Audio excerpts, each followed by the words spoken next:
Alright, we grew this pumpkin this past summer out in our garden, and it is time to do something with it. It has been sitting at our front door looking real pretty as some decor all fall and winter, almost all winter. But now we are going to carve it up and cook it in the oven. I think what I'm gonna do with this is maybe can it for some pumpkin puree, or freeze some of it once I've made the puree. But I would really like for this pumpkin not to go to waste. We did all this effort to grow it, kind of for the show and to see if it would grow. Well, it did, and so to not let it go to waste, I'm going to make some pumpkin puree with this today. And that way we have lots of pumpkin puree for upcoming meals or pumpkin pies. Now this is not a sugar pumpkin, so it's not going to be as sweet, but you can add any kind of sweetener like honey or cane sugar in those pumpkin pies if you do want to use something like this for a pumpkin pie. But I'm definitely not going to let this go to waste, so let's get to work. I'm going to start by carving it as much as I can into smaller bits. Wait, actually, the very first thing I'm going to do is preheat my oven. I'll just set this down so it doesn't roll off.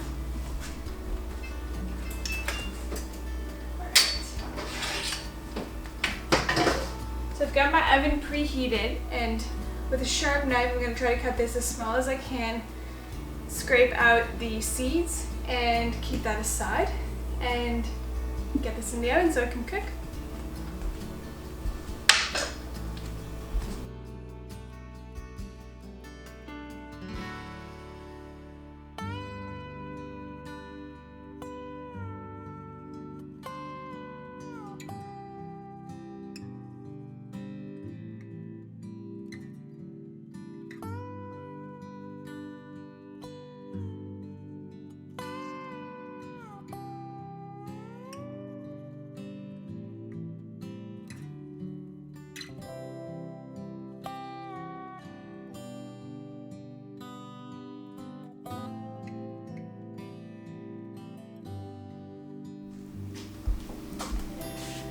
Now this is one gorgeous looking pumpkin. I have never cut a pumpkin this big.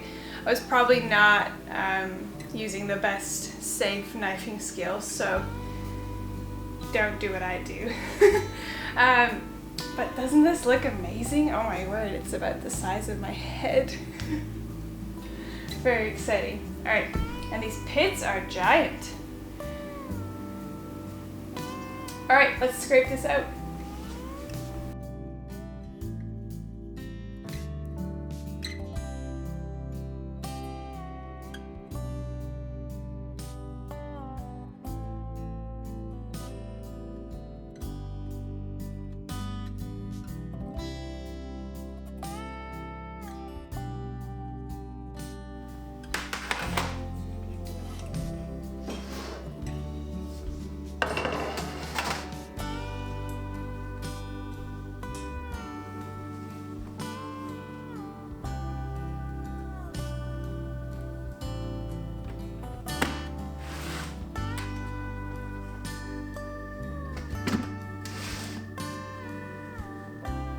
Alright, so my oven just hit preheat, so I'm going to go ahead and put these pumpkins in here.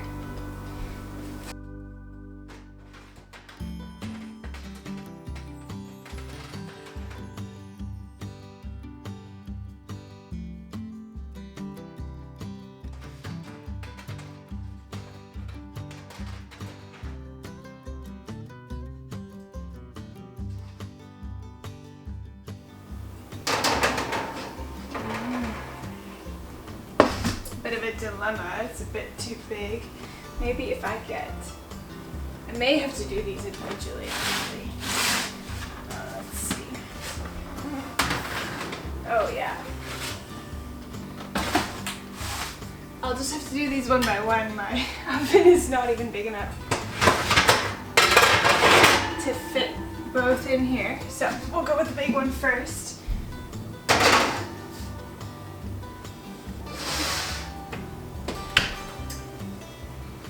Now I'll probably come back in a few hours. It's a pretty big pumpkin, so it'll probably take a little bit of time. But I'm gonna come back once the skin is soft, or I can put a fork through, or even better if it totally collapses and cooks as mushy as it can. So see you in a little bit. All right, now this pumpkin is soft, so I'm going to remove it from the oven.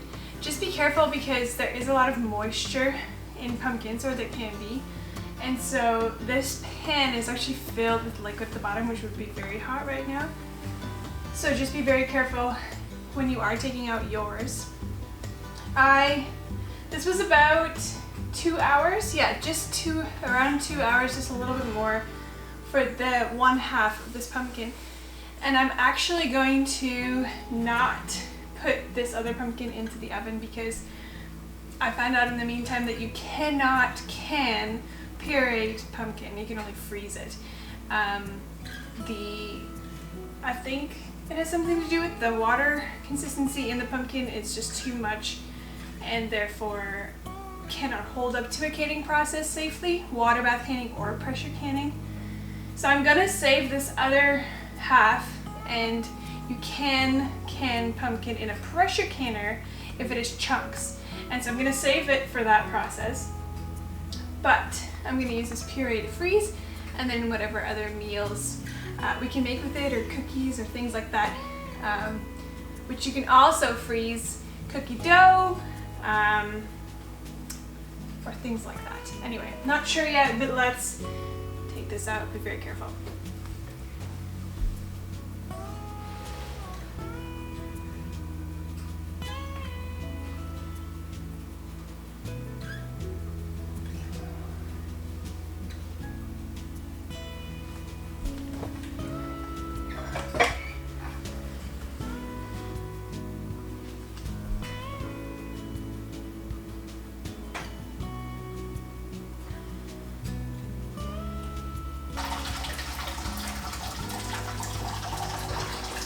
Alright, I tried to do that as carefully as possible, but some did spill. But no one got hurt.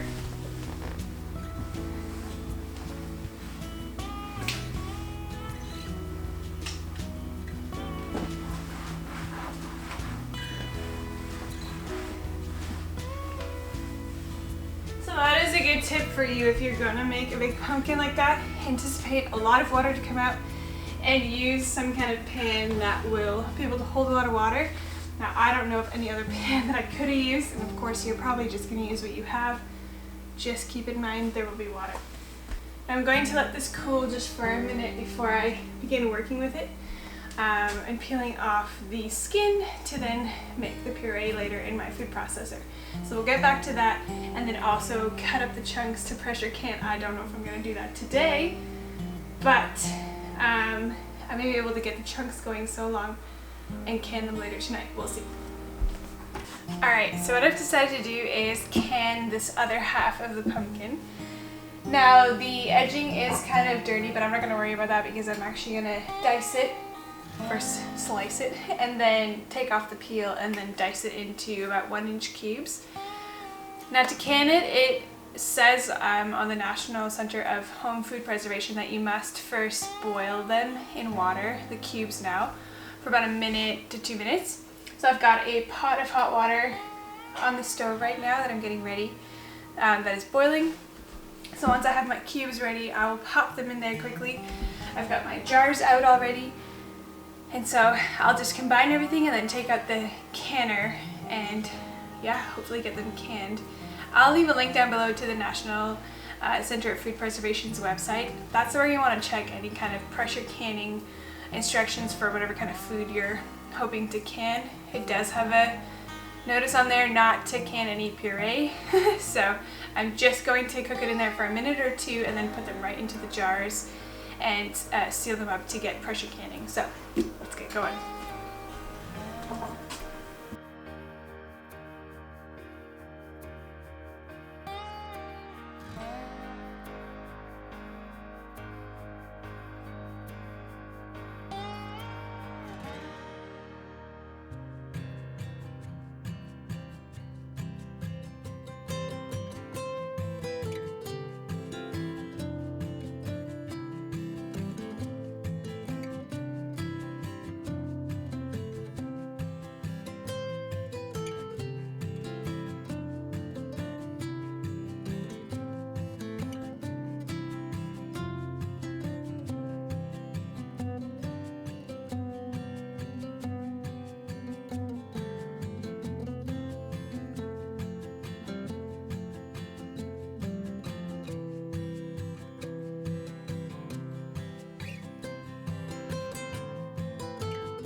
Alright, so I just finished up the first bit, and now I'm just heating the water again to finish the last little bit that we have left in this bowl.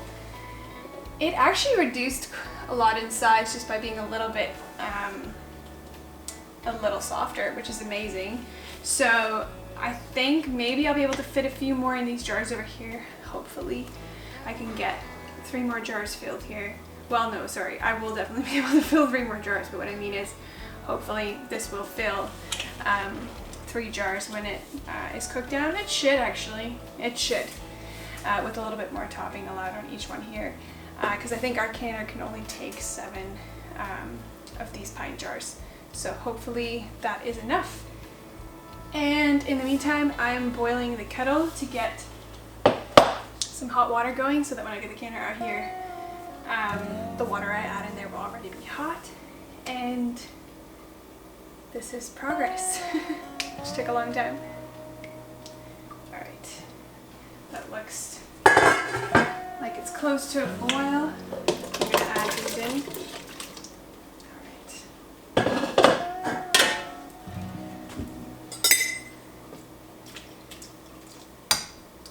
I'm just waiting until the water actually comes to a very soft simmer before I actually start the timer.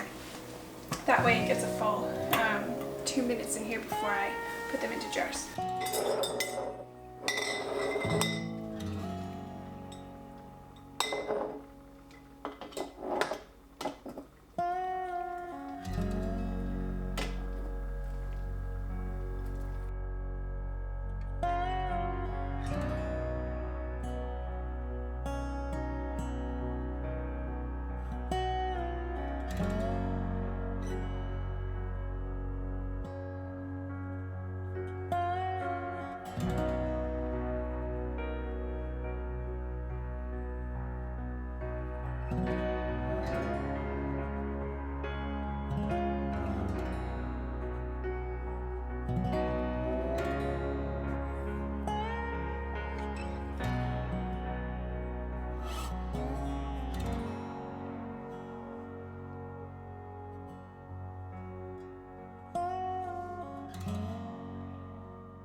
Alright, then you want to get any kind of air bubbles out, and I'm just going to use this chopstick here. Maybe I filled these jars just a little too much. I think I'm going to be safe and use a big jar. Oop. And just take some of these out that seem just a bit too full. But anyway, you want to take out the any air bubbles before you wipe the top of the rims and seal it with your lids.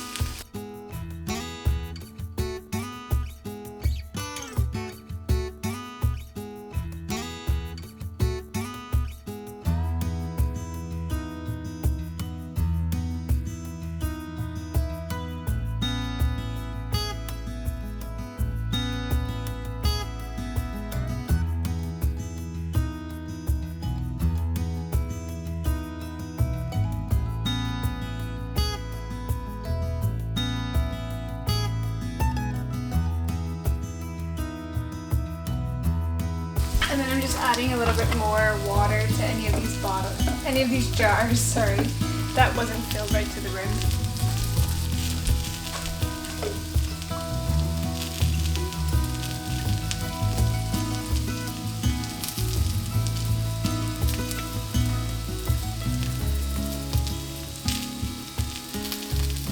And sorry, they're not filled right to the brim, they're just filled with a 1-inch head spacing, so I just meant the ones that are not filled to the 1-inch head spacing. I'm just adding a bit more liquid to those. Alrighty. Now with a clean cloth, just wipe the edges clean just in case you had any spillage. This is not a greasy kind of canning like you would with meat, for example. So it's not critical to use, let's say, a bit of vinegar on here just to wipe off any excess food. This is just water, and the pumpkin is not pureed, so it's not a big deal. And then seal up your jars. I just do them hand tight.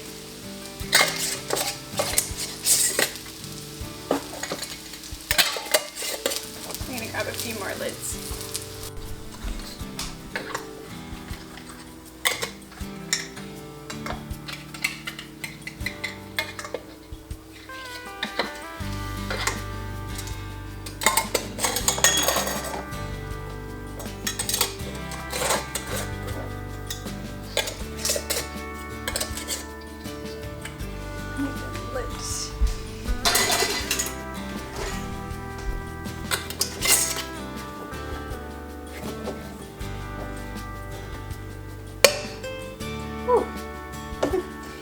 Gave me a fright.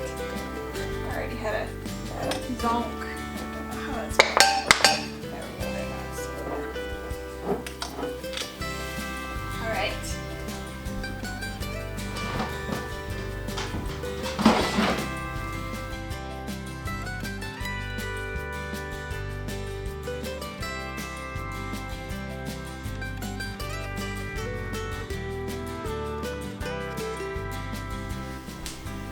all right. Now it is getting kind of late, but the one final thing I want to do tonight is just peel off the skin on this pumpkin, because I think if I peel it back tonight it'll be easier than tomorrow.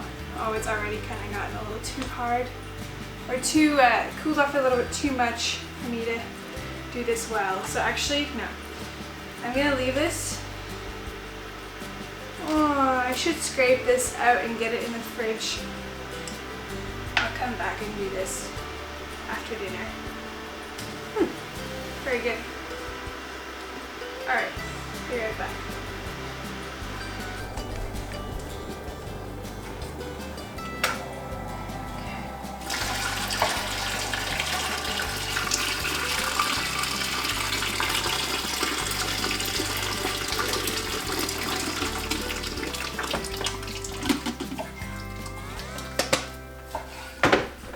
I think that's good. That's enough. This About 2 point something. Okay, so this is 5 centimeters.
Okay, so we've got our pressure canner going, and yes, I ended up with 1 extra jar. I clearly cannot count. I don't even know. Anyway, so I'm gonna let that steam, and then I'll add the weight. Where did I put that even? Oh, right here. And then I'll add this little weight right onto the pressure valve, or sorry, the steam valve, which will then let this come up to pressure. And then once this starts rocking, I'll start the timer for 55 minutes for us. Anyway, you want to consult the National Center for Food Preservation so that you can find out what is the weight that you need, or yeah, what part of the weight you need for your area. and how long you need to be doing that for. Anyway, that's gonna happen. While that happens, I'm going to scrape this pumpkin puree from earlier into these containers and just keep them in the fridge overnight. I don't have obviously the energy and time to make anything with it right now, but this will make a really nice soup tomorrow. I just got a recipe from, or well, recipe suggestions for ingredients from my sister-in-law, so I will try her soup recipe tomorrow, and this will probably make heaps, so then we'll have some soup for a couple of days yet. So that is exciting, and I'm really glad that this pumpkin didn't go to waste. Oh, and I also saved a couple of seeds.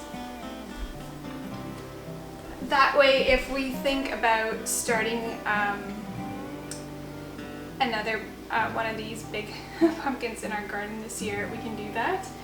I think it is well worth it because you get a lot of pumpkin from one.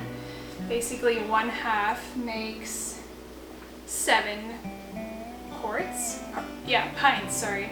So that's a lot. That's a lot of food. That's a lot of pumpkin that we can. We'll see what it tastes like when it comes out and we actually make something with it. But I think it's worthwhile, so I'll keep the seeds here that when I start my pumpkins, maybe I'll go ahead and start a little seedling. Okay, I'm gonna put these in these containers.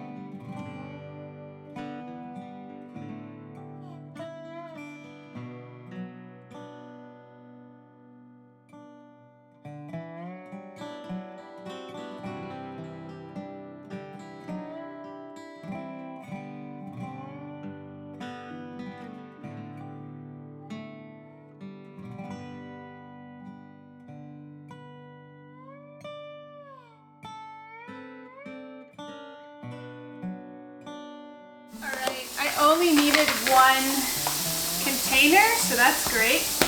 I'm going to pop that in the fridge. Now this is about the noise that you want to hear over here by the canner.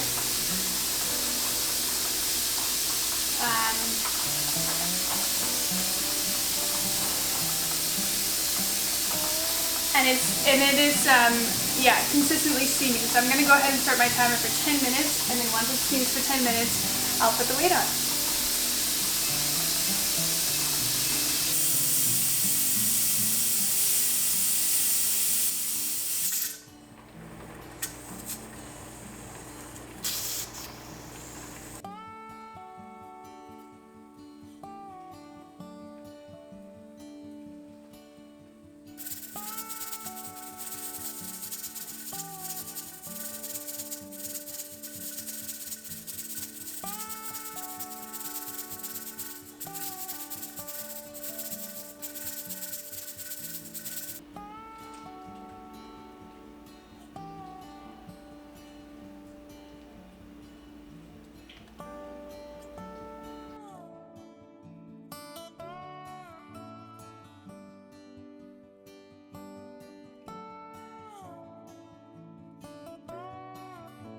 Hello, so it is the next day. These jars turned out wonderfully last night. They have all sunk down on their lids. I don't want to play with it too much, but basically it kind of makes a ticking noise sometimes right after I take them out of the canner. Yeah, so they're all ready to go into the pantry now, and then the jar that I didn't can yesterday, didn't fit into my canner, is now in the fridge. I'll just have to use that up a little sooner. But right now we're going to make some dinner. I'm going to get the soup started with the pumpkin puree that I put in the fridge yesterday.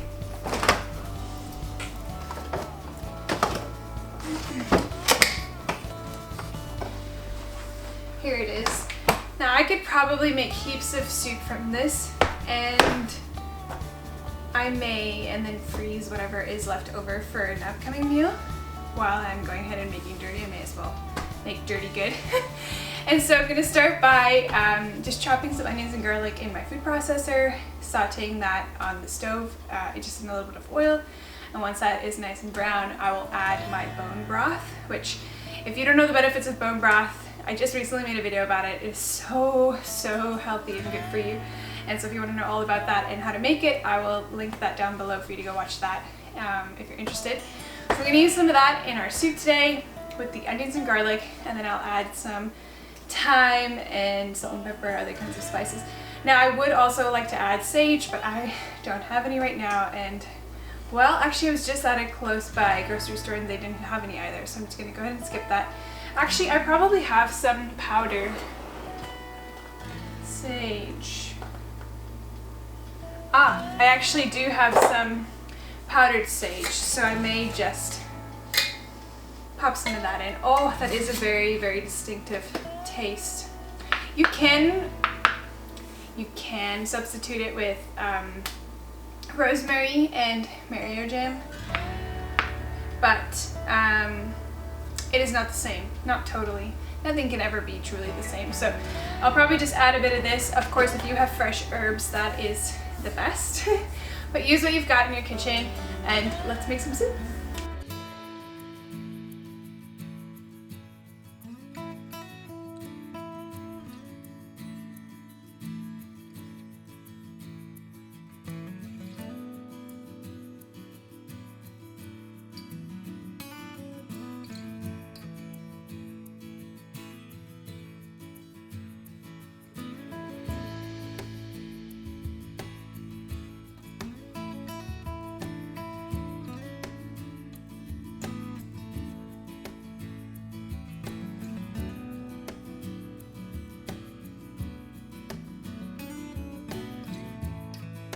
Because this is soup, it doesn't really matter how thinly it gets sliced, but if you pulse it in the food processor, it kind of, you can stop it before it gets too mushy, but that way it's already nicely chopped, but not too pureed, but not too fine.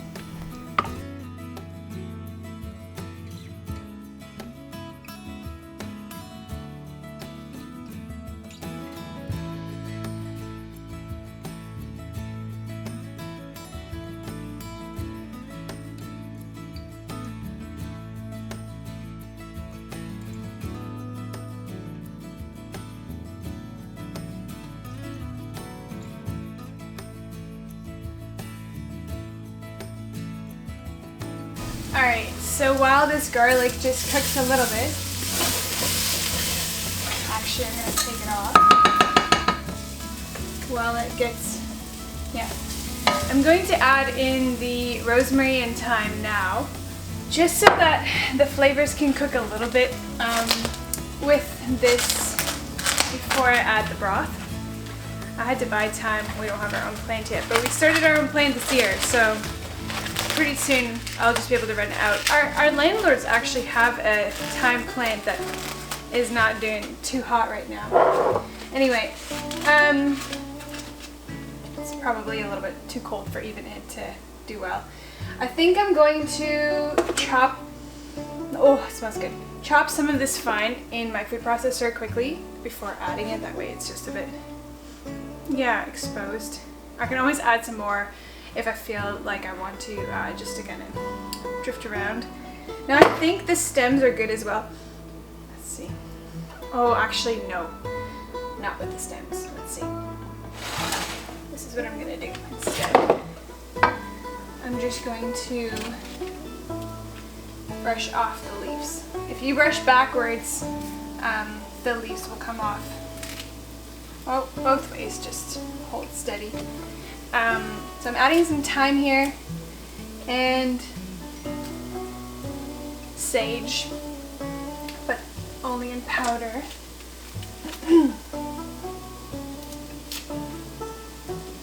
And then once the spices, these herbs are cooked in here, I'll add a little bit of broth. Well, a lot of broth with my puree. Actually, I'll add the puree first.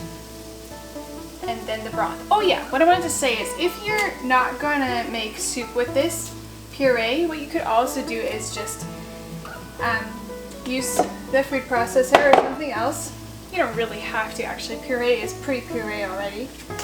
The consistency of it is pureed already, but it is all kind of like clumpy, hairy together. So if you want to get rid of that, you could also, yeah, just puree it even finer in your food processor before you freeze it. That way it'll be sort of like the consistency that you would buy in a can. You could also flavor it so that it would be ready to be a pumpkin pie mix by the time you get there, if you want to do that. If I were to freeze our pumpkin puree now, I would just do it plain and add to it later what I need to. So let's start with that. And about a tablespoon of sage.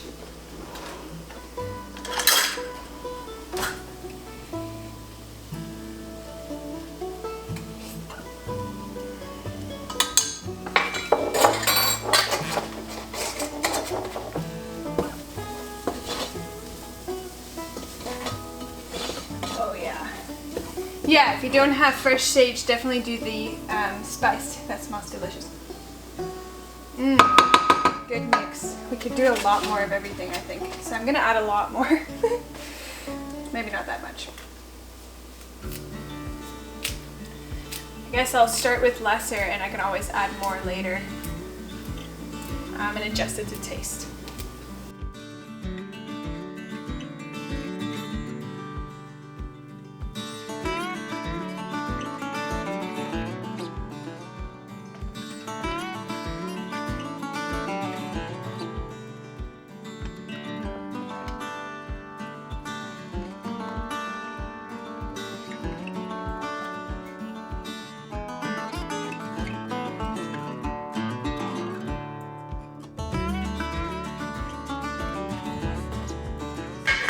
And then I'm gonna let this simmer for the rest of the day while I continue to work and clean the kitchen. I'll check back with you later and show you what it looks like.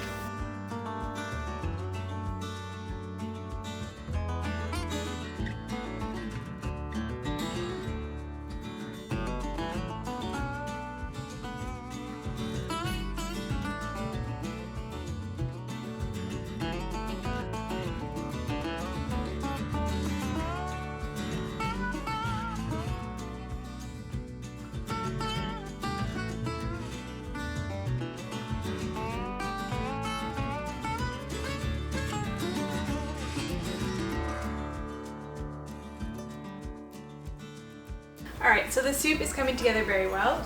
I'm very pleased with it. The only thing is, I think that I prefer a soup that is just a little bit more runny. You can check out the consistency of the pumpkin puree. It really upholds in the soup. For us, I don't know, I just like to scoop a soup and just have it be a little bit more runny. So I'm actually going to add this to my food processor in batches and just zip it a little bit more smoothly. If you had an immersion blender, you could just stick this right in here and immersion blend it. I don't have one, so I'm going to use my food processor. It's just going to take me a little bit longer. But this is a delicious soup. That sage really makes a big difference. So if you don't have fresh sage, make sure that you add some in powder. It is really, I think the crux of this soup. The thyme does a good thing too, but yeah, the sage really makes a big difference.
Now this consistency is much more soup-like.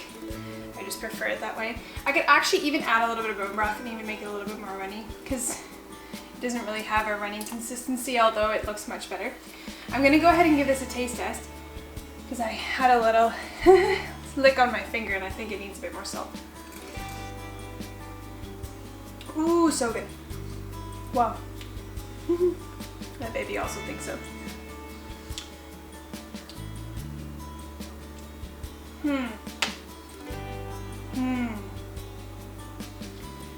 Actually, I think it's just right. I think it's just right. So I'm going to take it off the stove. And you don't need to cook this too long. Let's see, it took about maybe 3.5 hours, just a little less than that. So it is vegetables, you're not cooking a long thing like bone broth or meat per se. Just vegetables that are usually very quick to cook, so not very long. Although letting it simmer on low for a longer period helps these spices just really get into the soup there. So that's very yummy. That is ready for dinner tonight. I'm gonna store some in the freezer and in jars for some upcoming lunches as well. And that is dinner.